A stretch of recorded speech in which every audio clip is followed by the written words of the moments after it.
Hi there. So here I am in Big Sky, Montana. Welcome to NP3. This is the night before the eclipse, the big eclipse special broadcast, and made it across North Dakota and across half of Montana or so, down through Yellowstone today, and then staying in a ski resort area in Big Sky, Montana for the next 2 nights before I start my way back after the eclipse. And I gotta say, this room has worked out pretty well.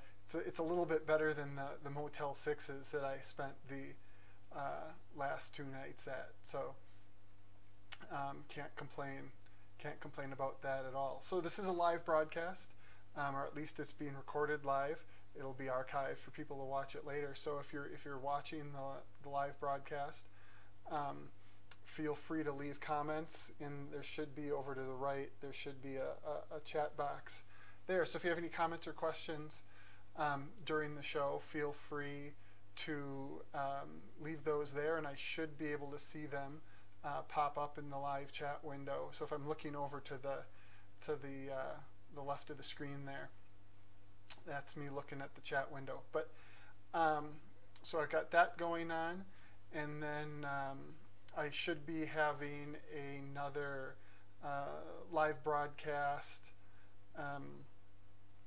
tomorrow night. I don't know exactly when that's going to be, because I don't know when I'm going to get back to the hotel here and things like that after the eclipse. So I'll probably post on my Facebook page about an hour before the live broadcast begins about the timing for that broadcast. So if you are watching this and you don't like my Facebook page, facebook.com/nationalparksartist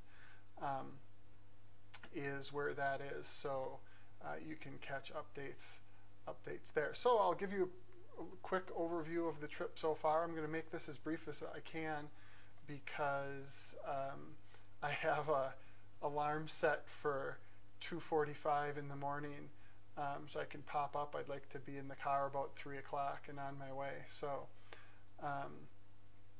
so I do need to get to bed at some point here. But so Friday I headed to Minneapolis. That drive went well. Thanks to Nikki and Chad for putting me up at their house overnight. Saturday I left Minneapolis, or Hopkins, about 4:15 in the morning, and I drove as far as Billings, Montana. Drive went real smooth. Can't complain. I stopped at Theodore Roosevelt National Park for about 3 hours. It's a beautiful park. So, and it's one of those I've been to a couple times, and always, on the way farther west. But I did stop at Teddy Roosevelt, and I've rented a camera, so I've got. I guess it doesn't matter where I hold it. I've got a Fuji X-T2. My normal camera is a Fuji X-T1. So I decided I wanted to try out the X-T2 for this, and this gives a little extra resolution. And then I also have rented a 100-400, which is, like, so far I'm super impressed with this lens. So using those two things. Here is an image of a bison that was hanging out. I didn't see a lot of wildlife. Theodore Roosevelt's usually really good for seeing bison, or at least the times I've been there. But this is the only bison I saw, but fortunately it was a really great looking bull bison who was just hanging out by the side of the road, and I was able to use that Fuji 100-400 to make this image, and so kind of a nice bison portrait there. So that was fun. Had a good time at Teddy Roosevelt, and then headed to Billings. Stayed at a Motel 6 there, which isn't as nice as the Big Sky Resort here. And then this morning got up and came into Yellowstone. I drove down from Livingston through, oh shoot, I can't remember the name, Gardner, Montana, into the park, and then headed kind of around. The area I wanted to get to was the Hayden Valley. So I stopped at the Grand Canyon of the Yellowstone and took in the lower falls there briefly. And I also on the way stopped at 11:30 one day before the eclipse, just to take some test shots, just to get a feel for how high in the sky the sun is going to be tomorrow during the eclipse. So I took some shots there, but then the main destination was Hayden Valley, and that worked out really well. There was a pretty large herd of bison hanging out in the valley, so you can see in this wider angle image that I shot just for reference. You can see all the bison hanging out throughout the valley. There had to have been at least 100 of them. So I spent a good hour at a couple different spots, but mostly actually almost straight across from where this photo was taken, down pretty low, not quite at the water level, but pretty close to it. And it's just, I really like bison, and it's just fascinating to me to watch all the dynamics of, you know, who's an alpha male and how are they behaving, and the juveniles running around and playing, and just all these interactions, and listening to the bulls bellow. And so it was a really fun time. It was one of these things where I would you know, look down at my watch and I thought, you know, 5 minutes had passed and 20 had passed, because I was enjoying myself so much. So really great time in the Hayden Valley, and I'll probably have a little bit more time on my way out Tuesday. Either I'll go back to the Hayden Valley, or I'll definitely go through the Lamar Valley on my way out. I'm going to drive through the Beartooth Highway on my way back to Billings on Tuesday. So so more bison in my future, and that's something to look forward to.